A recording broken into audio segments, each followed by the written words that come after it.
Welcome to my YouTube channel chemistry by Kumar Sushil Jahangir. अगर मेरा video आपको अच्छा लगे तो इसे लाइक, शेयर और सब्सक्राइब जरूर करें। अगर कोई आपकी क्वेरी है तो आप कमेंट बॉक्स में उसे डालें, मैं आपको सोल्व करके वापस रिप्लाई कर दूंगा। आज हम ऑर्गेनिक केमिस्ट्री के चैप्टर नंबर 13 का लास्ट टॉपिक ले रहे हैं, डाईएजोनियम लवण। डाईएजोनियम लवण को हम N2X से प्रदर्शित करते हैं। यहां X क्या हो सकता है? X हो सकता है Cl minus, Br minus, I minus,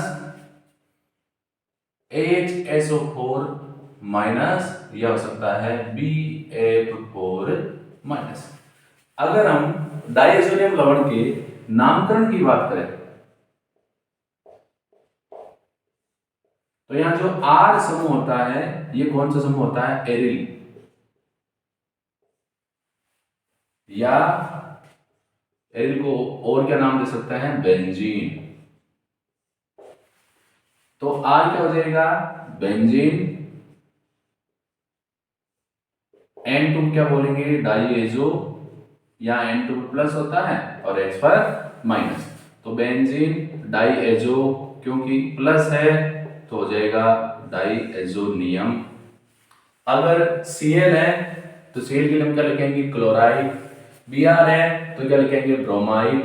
I minus है तो लिखेंगे आयोडाइड। HSO4 है तो लिखेंगे हाइड्रोजन सल्फेट, और BF4 है तो लिखेंगे बेंजीन डाईएजोनियम फ्लूओबोरेट। इसको क्या लिखेंगे? फ्लूओबोरेट। फ्लोरीन और ब्रोमीन को साथ लिखे हमें इसको बोलेंगे फ्लूओबोरेट। तो ये हो गई इसके नामकरण की बात। अब हम बात करते हैं जो एलिफेटिक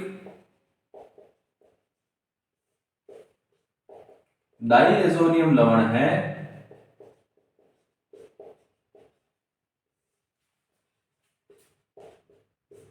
ये अस्थायी होते हैं क्योंकि इनमें किसी भी प्रकार की अनुनादी संरचना नहीं होती। लेकिन जो एरोमेटिक डाईएजोनियम लवण है,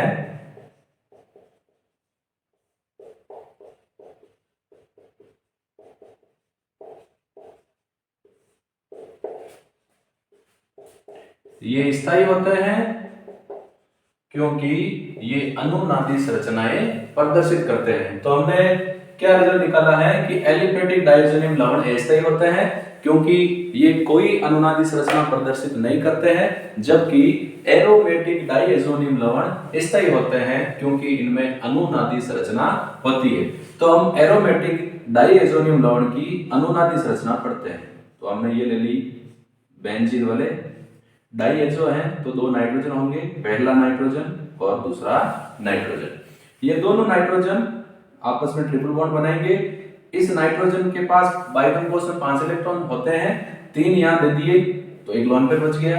इस नाइट्रोजन ने 3 इलेक्ट्रॉन यहां दे दिए, एक दे दिया यहां। अब क्योंकि नाइट्रोजन ने 4 बॉन्ड बना लिए तो इस पर क्या जाएगा? प्लस। अब अनुनादी संरचना कैसे बनेगी? ये बॉन्ड शिफ्ट करेगा नाइट्रोजन और कार्बन के बीच में, और ये नाइट्रोजन बंद के इलेक्ट्रॉन खींच लेगी। अनुनादी संरचना को दो तीर वाले निशान से प्रदर्शित करते हैं। अब क्या होगा? यहां ये कार्बन वाला डबल बॉन्ड यहां आएगा तो यहां कार्बन और नाइट्रोजन के बीच में डबल बॉन्ड बन गया। ये ट्रिपल बॉन्ड था, नाइट्रोजन ने बंद के इलेक्ट्रॉन खींच लिए तो क्या बन जाएगा? डबल। इसके पास एक लोन पेयर था, इसके पास है, इसने बंद के इलेक्ट्रॉन खींचे तो इस पर क्या आएगा? माइनस। अब इस नाइट्रोजन के पास जैसे ही यहां इलेक्ट्रॉन आया प्लस हट जाना चाहिए, लेकिन क्योंकि यहां से बंद के इलेक्ट्रॉन, ये नाइट्रोजन इन दोनों के बंद के इलेक्ट्रॉन खींच रहा है तो प्लस बना रहेगा। इसने अपना डबल बॉन्ड यहां दिया है तो इस कार्बन पर क्या आएगा? प्लस। ये double bond as it is और ये डबल बॉन्ड भी एज इट इज। अब अगला क्या होगा? अगली बात करेंगे बेंजीन रिंग। ये डबल बॉन्ड क्या होगा? ये कहेगा मैं भी सहयोग करता हूं तेरी गरीबी दूर करने में, तो क्या होगा? यहां डबल बॉन्ड बन जाएगा। अब क्योंकि इसने इसकी गरीबी दूर की है तो ये थोड़ी देर के लिए क्या बन जाएगा? गरीब बन जाएगा, प्लस आ जाएगा। और ऊपर क्या है, डबल बॉन्ड है, नाइट्रोजन से डबल बॉन्ड से नाइट्रोजन जुड़ा है, इस पर नेगेटिव है, लॉन पेयर है, प्लस है, ये double bond as it is. अगली संरचना में क्या होगा, ये इसका भाई की तरह साथ देगा कि मैं तुझे थोड़ी देर के लिए दे देता हूं। तो क्या होगा, next benzene ring, double bond as it is है, यहाँ ऊपर डबल बॉन्ड बना हुआ है, नाइट्रोजन डबल बॉन्ड है, इस पर नेगेटिव है, लोन पेयर है, इस पर क्या है, पॉजिटिव। अब क्योंकि इस कार में अपना डबल बॉन्ड दिया है यहाँ, तो यहाँ डबल बॉन्ड बन जाएगा और इस पर क्या आ जाएगा, प्लस। फर्दर क्या होगा, अब ये नाइट्रोजन कहेगा कि थोड़ी देर के लिए मुझे तेरे इलेक्ट्रॉन चाहिए, तो चाहे तो अपने इलेक्ट्रॉन वापस ले जा, मुझे कोई काम नहीं। तो ये नाइट्रोजन कहेगा जब तू दे रहा है तो मैं भी तेरा भाई हूं, ये ले वापस ले ले। तो क्या होगा, बेंजीन वाले डबल डबल, कोई चेंज नहीं, ये जब वापस दे देगा तो यहाँ डबल बन जाएगा। फिर दे दिया है तो डबल का क्या हो गया, सिंगल। नाइट्रोजन, इनके बीच में डबल बॉन्ड था, इसने वापस बंद के इलेक्ट्रॉन दे दिए तो ट्रिपल हो गया, इसका लॉन पेयर इसके पास आ गया और इस पर क्या आ गया, प्लस। तो हम देख रहे हैं एरोमेटिक डायज़ोनियम लवण में कुल 5 प्रकार की अनुनादी संरचनाएं होती है, इसी कारण एरोमेटिक डायज़ोनियम लवण स्थायी होते हैं।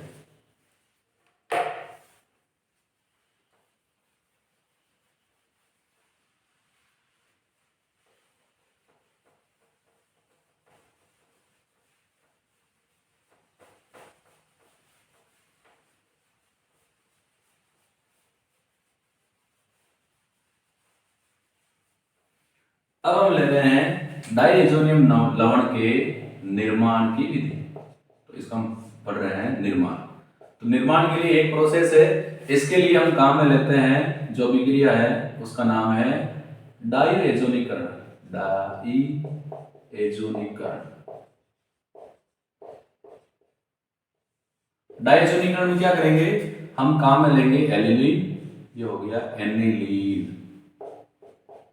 एनिलीन की अभिक्रिया करवाएंगे नाइट्रस अम्ल से HNO2, साथ में लेंगे NaNO2 और हाइड्रोक्लोरिक एसिड। जैसा कि हमें पता है कि जो सोडियम नाइट्रेट है NaNO2, ये किसके साथ रिएक्शन करेगा, HCl के साथ। क्या होगा, इसका H प्लस और इसका NO2 माइनस क्या बना लेगा, HNO2। ये कौन सा अम्ल है, नाइट्रस अम्ल। और अगर HNO3 आ जाए तो क्या हो जाएगा, नाइट्रिक अम्ल। तो ये नाइट्रस अम्ल बन गया, इसका Na और इसका Cl, क्या हो जाएगा, NaCl। अब रिएक्शन कैसे होगी, हम इस रिएक्शन को कई बार पढ़ चुके हैं, इससे पहले वाले भी वीडियो में हमने कंसीडर किया था और हमने चैप्टर नंबर 10 में भी पढ़ा था। तो क्या होगा, 2 हाइड्रोजन ये, तीसरे हाइड्रोजन ये और चौथे हाइड्रोजन HCl के 4 हाइड्रोजन और 2 ऑक्सीजन। कितने जल अणु बना लेंगे, 2। तो ये हो गया 2H2O प्लस। बचा क्या, एक ये नाइट्रोजन, एक ये नाइट्रोजन और इसका Cl, तो 2 नाइट्रोजन और एक Cl बच गई। ये हो गया बेंजीन रिंग, N2, इससे आगे जुड़ गए Cl, इस पर माइनस, इस पर क्या है, प्लस। क्या बन गया, बेंजीन डायज़ोनियम क्लोराइड।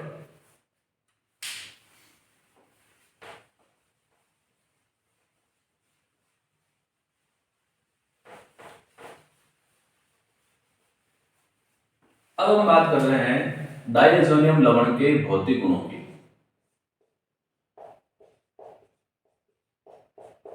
तो भौतिक गुणों की अगर बात करें तो सबसे पहला यह है कि यह रंगहीन लेकिन क्रिस्टलीय ठोस है। सेकंड, ये जल में विलय होता है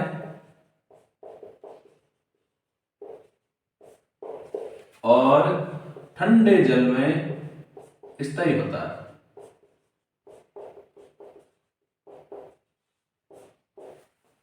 ये गर्म जल से अभिक्रिया करता है।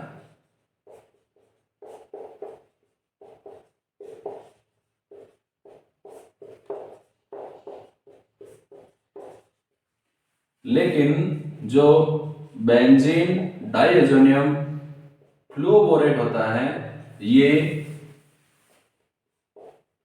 जल में अविलय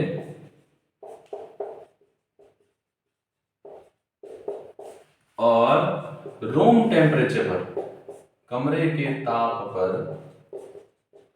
स्थायी होता है। तो ये हमने कर ली है डायज़ोनियम लवण के भौतिक गुणों की बात। ये रंगीन क्रिस्टलीय ठोस है, जल में विलय होता है और ठंडे जल में स्थायी है। गर्म जल से ये अभिक्रिया करता है और बेंजीन डायज़ोनियम फ्लुओरोबोरेट जो होता है ये जल में विलय होता है और कमरे के ताप पर स्थायी होता है।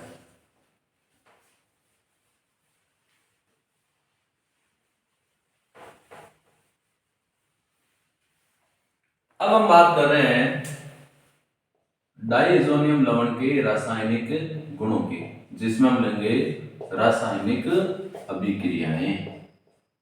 तो पहली रिएक्शन ले रहे हैं डायज़ो समूह का प्रतिस्थापन।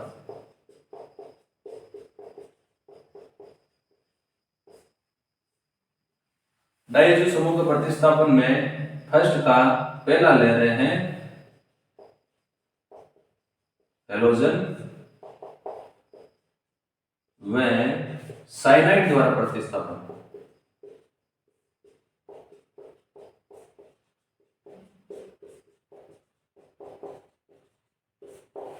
इसके लिए हम दो प्रकार के रिएक्शन काम में लेंगे। फिर ले रहे हैं सेंड मेयर अभिक्रिया।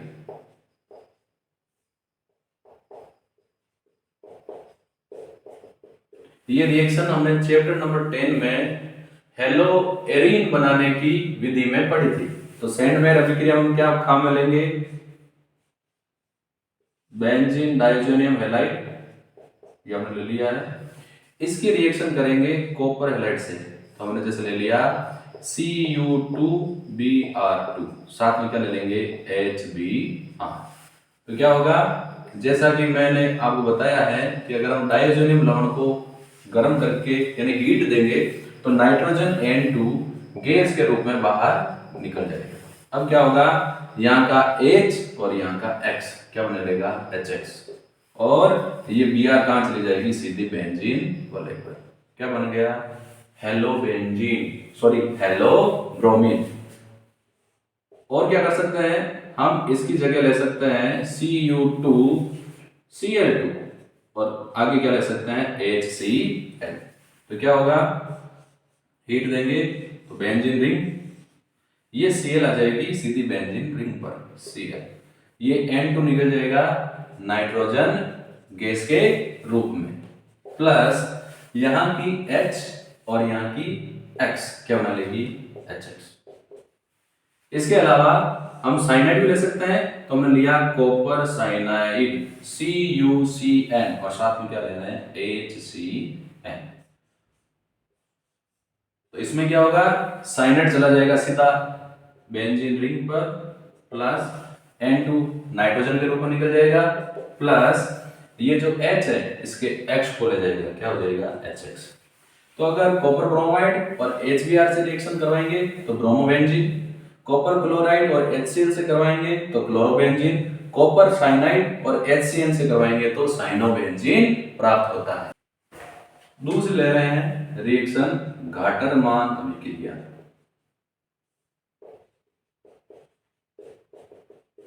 सेम प्रोसेस है, सैंडविच जैसा ही, थोड़ा सा चेंज है वो हमें ध्यान रखना है।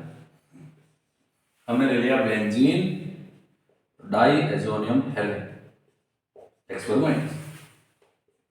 इसकी रिएक्शन हम करवाएंगे ओनली कॉपर चूर्ण से। वहां गाटरमान में हमने क्या लिया था कॉपर का हैलाइड, और रिएक्शन करवा रहे हैं HBr से।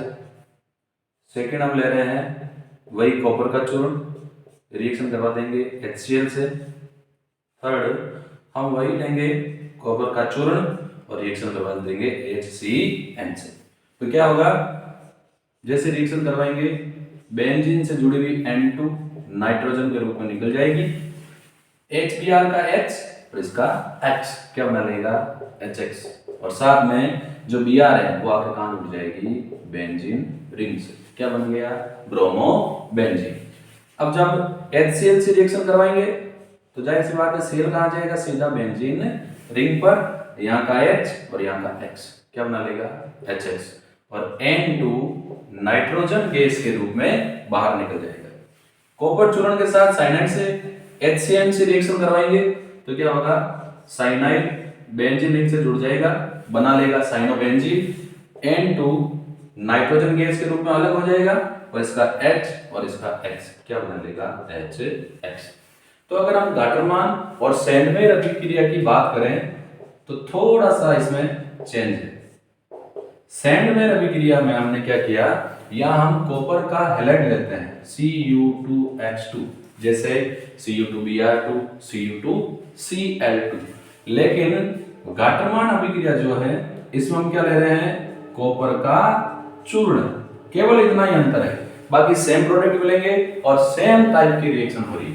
तो कंफ्यूजन से बचने के लिए कि कब सैंडमेयर हो रही है कब गाटरमान हो रही है, तो हम इसको लर्न करने के लिए गाटरमान जो है, गाटरमान रिएक्शन है तो हम कहेंगे इसको क्या लग गया, घाटा लग गया, नुकसान हो गया। तो घाटा कैसे लग गया, क्योंकि इसको बेचारे को सिर्फ कॉपर चूर्ण मिल रहा है और इसको सैंडमेयर को क्या मिल रहा है, कॉपर के साथ साथ हैलाइड भी मिल रहा है। तो ये याद रखने का तरीका है कि गाटरमान अभिक्रिया मतलब घाटा लग गया, क्योंकि इसको केवल कॉपर चूर्ण ले रहा है। तो अगर गाटरमान पता चल गया तो उसके आधार पर सैंडमेयर को भी याद रख सकते हैं। नंबर सेकंड ले रहे हैं आयोडाइड द्वारा प्रतिस्थापन। इसमें हम क्या करेंगे, बेंजीन डाइएजोनियम हैलाइड की रिएक्शन करवाएंगे पोटेशियम आयोडाइड से और साथ में इसको क्या देंगे, हीट देंगे। अब पता है डाइएजोनियम लवण को जब हम हीट दे रहे हैं तो N2 नाइट्रोजन गैस के रूप में अलग हो जाएगी। यहाँ का X और यहाँ का प्लस K क्या बना लेगा, KX potassium halide. Sorry iodide कहाँ आ जाएगा, सीधा बेंजीन रिंग पर क्या बन गया, आयोडो बेंजीन। थर्ड हम ले रहे हैं फ्लोराइड द्वारा प्रतिस्थापन।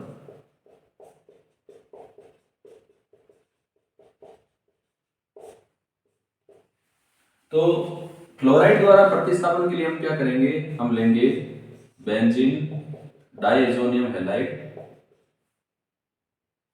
इसकी रिएक्शन करवाएंगे फ्लूओबोरिक अम्ल HBF4। इसका क्या नाम है, फ्लूओबोरिक अम्ल। क्या होगा, ये इसके साथ रिएक्शन कर लेगा, ये H ये X क्या निकल जाएगा, -HX, बाकी युग्मन हो जाएगा। तो युग्मन में क्या है, बेंजीन रिंग, इससे क्या जुड़ा हुआ है N2 और इससे आगे क्या जुड़ जाएगा BF4 माइनस वाला, BF4 ये माइनस वाला और ये प्लस वाला। इसका क्या नाम हो जाएगा, बेंजीन। N2 के लिए क्या हो जाएगा, डाइएजोनियम और BF4 क्या नाम हो जाएगा, फ्लूओबोरेट। तो ये अपना बन गया बेंजीन डाइएजोनियम फ्लूओबोरेट। अब इसको हम क्या करेंगे, हीट देंगे। हीट देंगे क्या होगा, बेंजीन रिंग N2 निकल जाएगा नाइट्रोजन गैस के रूप में और ये जो BF4 है ये टूट के दे देगा BF3 बोरॉन ट्राइफ्लोराइड और बचा हुआ जो फ्लोराइड है ये जुड़ जाएगा बेंजीन रिंग पर, क्या बन जाएगा, फ्लोरोबेंजीन।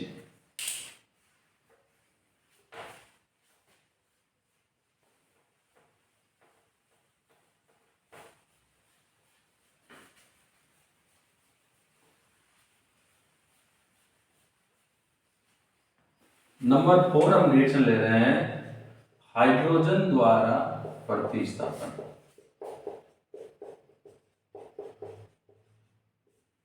अगर हम बेंजीन डाइएजोनियम हैलाइड की अभिक्रिया एथेनॉल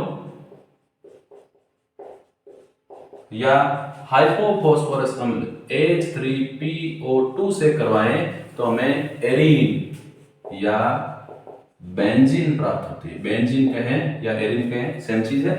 कैसे होगी रिएक्शन, तो लेते हैं रिएक्शन, ये हमने ले लिया है बेंजीन डाइएजोनियम हैलाइड, इसकी रिएक्शन हम करवा रहे हैं एथेनॉल से CH3CH2OH। क्या होगा, यहाँ का N2 निकल जाएगा, नाइट्रोजन गैस के रूप में, ये निकल गया N2 प्लस यहाँ की हाइड्रोजन और ये हेलोजन क्या बना लेगी HX। तो यहाँ की हाइड्रोजन निकल गई है, यहाँ की हेलोजन निकल गई, N2 निकल गई, बचा क्या फेनिल समूह और ये हाइड्रोजन आके यहाँ मिल जाएगी, तो ये हो गया H, क्या बन गया बेंजीन। यहाँ क्या बच गया तो पीछे CH3C, एक हाइड्रोजन निकल गई तो बच गया H, ये भी चला गया था बच गया O, CH3CHO, ये हो गया प्लस CH3CHO। सेकेंड हम रिएक्शन ले रहे हैं हाइपोफॉस्फोरस अम्ल के साथ, तो ये हमने ले लिया बेंजीन डाइएज़ोनियम हैलाइड, हो गया बेंजीन डाइएज़ोनियम हैलाइड। इसकी रिएक्शन करवाएंगे और सॉरी हाइपोफॉस्फोरस अम्ल से H3PO2 और साथ लेंगे वाटर H2O, तो क्या होगा जैसे ही गर्म करेंगे N2 गैस के रूप में रिलीज हो जाएगा प्लस यहाँ की X और यहाँ की H क्या बना देगी HX, और यहाँ जो बचे हुए हाइड्रोजन है वो किसको मिल जाएगी बेंजीन रिंग को, तो ये फेनिल रिंग इसे जुड़ गया H, क्या बन गया बेंजीन। और अब क्या बच गया, यहाँ बच गया ऑक्सीजन, ये है H3PO2, एक ऑक्सीजन मिलते ही बना लेगा H3PO3, क्या बन जाएगा ऑर्थोफॉस्फोरिक अम्ल। तो हाइड्रोजन द्वारा प्रतिस्थापन करवाने के लिए हम डाइज़ोनियम हैलाइड की अभिक्रिया एथेनॉल या हाइपोफॉस्फोरस अम्ल से करवाते हैं। N2 का प्रतिस्थापन में नंबर 5 रिएक्शन ले रहे हैं हाइड्रोक्साइड समूह द्वारा प्रतिस्थापन।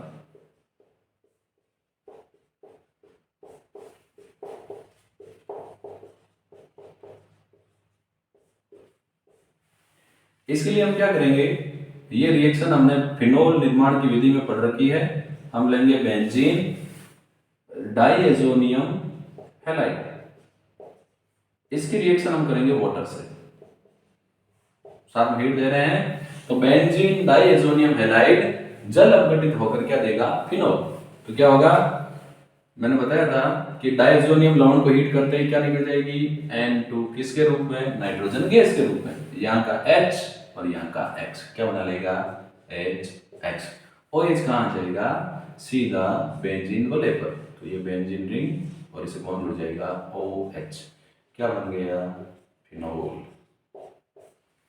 नंबर 6 रिएक्शन है NO2, NO2 को नाइट्रो समूह बोलते हैं, तो नाइट्रो समूह द्वारा प्रतिस्थापन,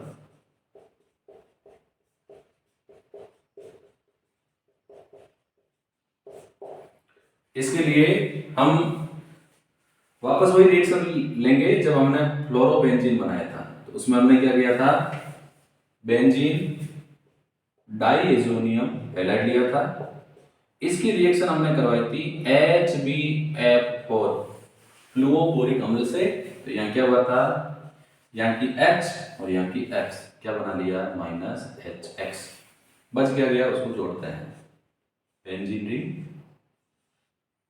N2, इसी आगे क्या जुड़ जाएगा इसका माइनस वाला BF4 -N2 पर प्लस, क्या बन गया बेंजीन डाइएज़ोनियम फ्लुओपोरेट। अब क्या करेंगे इसकी रिएक्शन करवाएंगे NaNO2 से, साथ लेंगे कॉपर और इसको हीट दे रहे हैं, अब जैसे ही इसको हीट देंगे नाइट्रोजन गैस निकल जाएगी N2 के रूप में, और ये जो BF4 माइनस है ये टूट कर बनाएगा स्थायी यौगिक BF3 बोरॉन ट्राइफ्लोराइड, और बचा हुआ F और इसका Na ये क्या बना लेगा NaF, और ये जो NO2 है ये सीधा जुड़ जाएगा बेंजीन रिंग से, तो ये बेंजीन रिंग इसे आके जुड़ गया NO2, ये क्या हो गया नाइट्रो बेंजीन। तो अगर हम नाइट्रो समूह द्वारा प्रतिस्थापन करते हैं तो हमें बेंजीन डाइएज़ोनियम लवण से नाइट्रोबेंजीन प्राप्त होती है।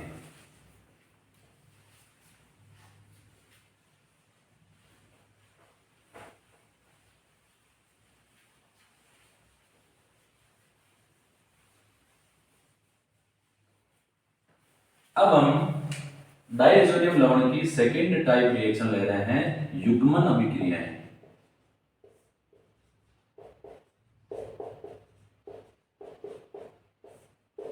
बेंजीन डायजोनियम लवण फिनोल और एनिलीन के साथ योगोत्पाद बनाता है। इन अभिक्रियाओं को हम युग्मन अभिक्रियाएं कहते हैं। तो पहले ले रहे हैं फिनोल से।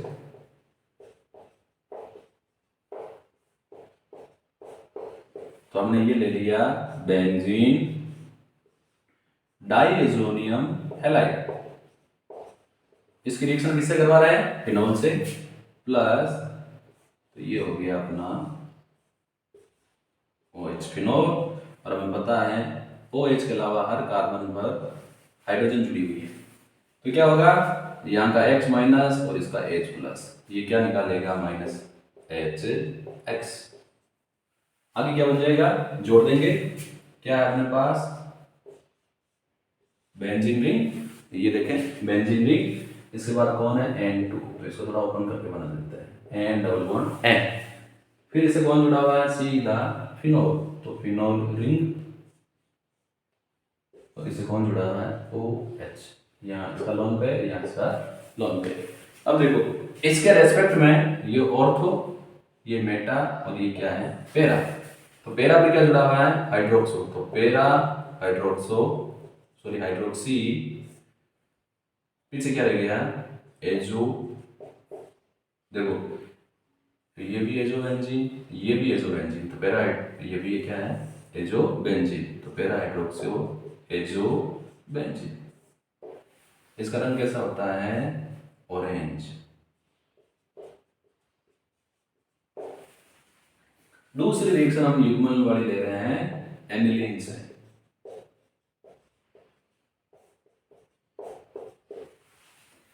तो हमने क्या किया? हमने ले लिया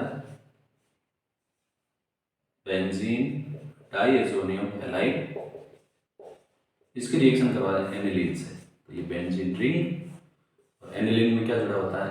NH2। यहाँ भी हाइड्रोजन है, जहाँ NH2 जुड़ा है उस कार्बन को छोड़कर बाकी सभी कार्बन पर हाइड्रोजन है। तो इसका X और इसका H क्या बना लेगा? माइनस निकल जाएगा HX। बाकी जो उसको हम जोड़ देंगे। तो बेंजीन रिंग, ध्यान देंगे यहाँ पर बेंजीन रिंग है, उससे क्या जुड़ा हुआ है? N2। तो इसको हमने ओपन करके लिख दिया N डबल बॉन्ड N, और उससे क्या जुड़ा हुआ है? बेंजीन वाले, और बेंजीन वाले से कौन जुड़ा हुआ है? NH2। अब यहाँ पर पेरा स्थिति पर एमिनो है, तो ये हो जाएगा पेरा एमिनो, पीछे क्या बच गया? Azo benzene. इसका रंग कैसा होता है? येलो। तो हमने देखा बेंजीन डायजोनियम जो लवण है, ये फिनोल से युग्मन अभिक्रिया करके पेरा हाइड्रोक्सी एजोबेंजीन बनाता है, जिसका रंग ऑरेंज होता है। इसी प्रकार ये एनिलीन से अभिक्रिया करके पेरा एमिनो एजोबेंजीन बनाता है, जिसका रंग येलो होता है। तो यहाँ पर अपने बेंजीन डायजोनियम जो लवण है उसकी रासायनिक अभिक्रियाएं पूरी होती है। अब हम बात करेंगे डायजोनियम लवण के उपयोग की। तो अगर उपयोग की बात करें तो डायजोनियम लवण की सहायता से हम fluoride, chloride, bromide, iodide, hydroxo जैसे समूह को बेंजीन वलय में आसानी से प्रवेश करवा सकते हैं। सेकंड, हम हैलोजनीकरण अभिक्रिया द्वारा, अगर हम हैलोजनीकरण अभिक्रिया की बात करें तो हैलोजनीकरण अभिक्रिया द्वारा एरिल आयोडाइड या एरिल फ्लोराइड नहीं बना सकते। अगर हमें एरिल आयोडाइड और एरिल फ्लोराइड बनाने हैं तो हम डायजोनियम लवण की सहायता से एरिल आयोडाइड और एरिल फ्लोराइड बना सकते हैं। इसके अलावा हम बेंजीन डायजोनियम लवण द्वारा साइनोबेंजीन भी बना सकते हैं, और इसके अलावा हम एरोमेटिक प्रतिस्थापन अभिक्रिया भी आसानी से करवा सकते हैं। तो यहां पर अपने चैप्टर नंबर 13 एमीन कंप्लीट होता है। इसके बाद हम अगले चैप्टर को कंटिन्यू करेंगे। धन्यवाद।